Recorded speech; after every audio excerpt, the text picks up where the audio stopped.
DIY 教室。アイロンで貼る障子紙の貼り方。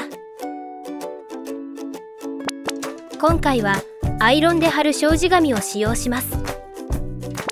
こちらの道具を使って DIY します。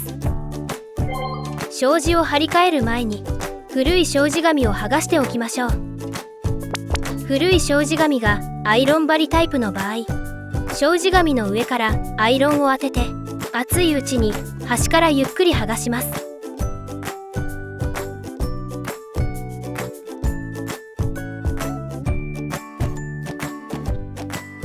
剥がし残しのないようきれいに剥がしましょう。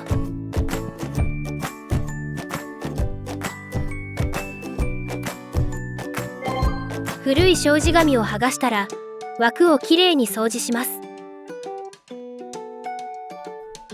水拭きした場合はよく乾燥させましょう。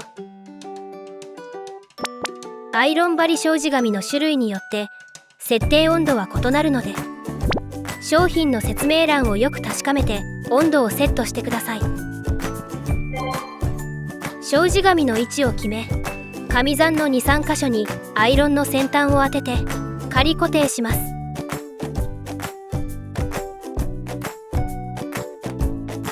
障子紙を枠に対して平行にたるみができないように広げて、反対側の端も同じようにアイロンで仮固定します。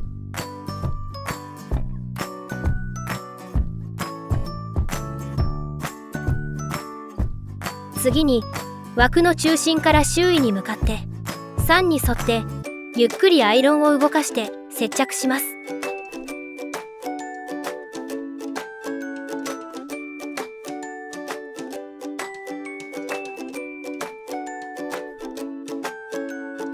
内側の3を接着したら、最後に外側の枠を接着していきます。枠の内側に段差がある場合は、段差をアイロンの角で決め込むように接着します。仮止めした部分は温めて一旦剥がしてから段差を決め込みます。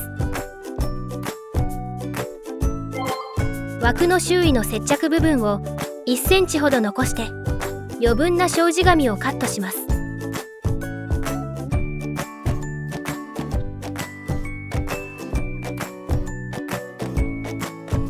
枠に段差がある場合は段差に沿ってカットします。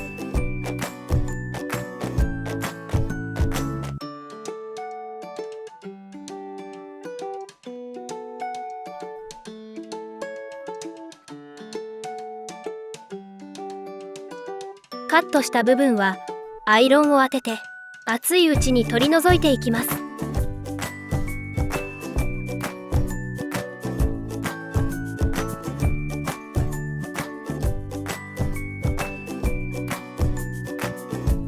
最後にもう一度縁周りにしっかりアイロンを当てましょう。